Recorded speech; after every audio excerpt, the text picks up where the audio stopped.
Mapay nga gabi aton nga tanan. May dako basahon nga pulonghan Ginoo.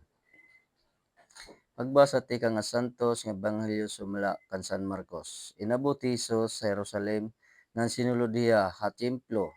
Katapos niya manginano nga tanan nga mga butang didto ginawa siya ngadto ha Betanya upod indusi nga tinun-an kay ti kagab-i na. Han pagkagawas samtang nabalik nahirati kang Betanya ginutom ni Hesus.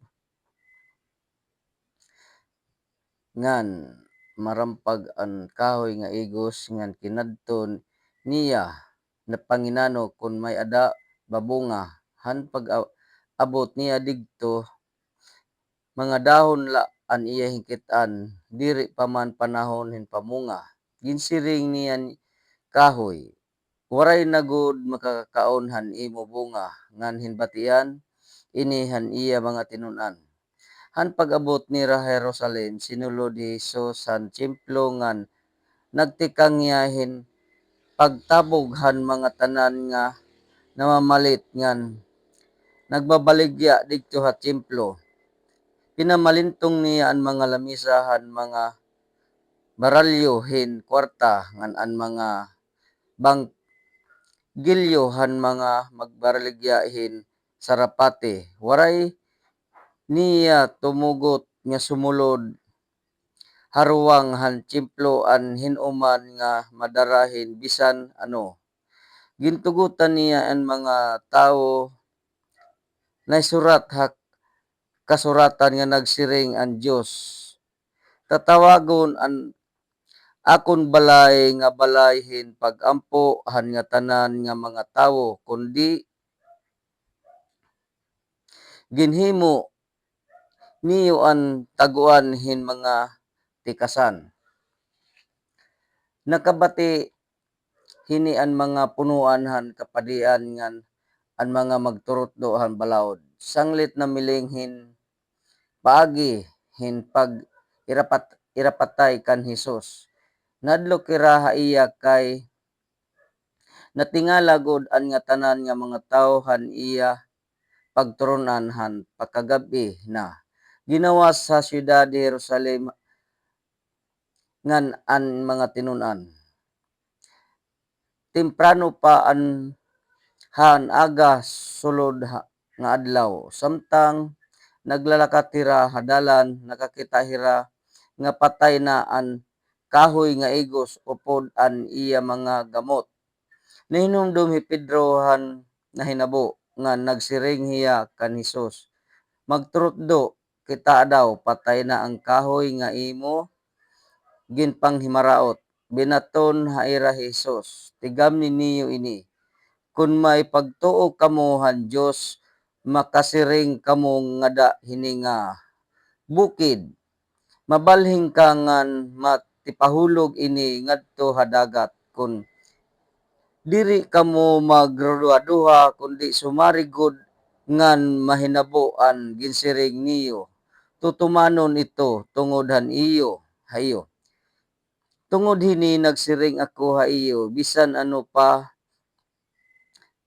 kamaraot niyo dida ha pag-ampo tuohi nga makarawat na niyo an nga tanan nga kamuhan bisan ano nga pangaroon niyo ngan kun mag-ampo kamo pasulayan anay niyo an bisan hin-o nga nakasala haiyo. Basi mapasaylo man han iyo mga sala an amay niyo ha langit kun diri kamo magpasaylo diri man liwat papasayloon han iyo mga sala an amay niyo ha langit. An ebanghelyo hang Ginoo. Mupay nga gabi aton nga tanan. Ang aton himbatian na pati pulong hang Ginoo. Pasabot ini nga ang balay nga simbahan diri ini kay gintukod lahin para hinambog ni nga simbahan gitugo dinhi parahan pag pagampo ngan pakikitahan aton Ginoo. Ani ba nga nasimba may dala mga katuyuan na simbahan, ang iba ginagamit ang simbahan para lahan ira katuyuan han pamulitika nga dumaog hira. Ang iba nagsimba pero diri nakakapasaylo hanira isig kasi tawo. Ang iba nagampo pero anira pagampo may da kasinahon. May da man lat iba nga nasimba nala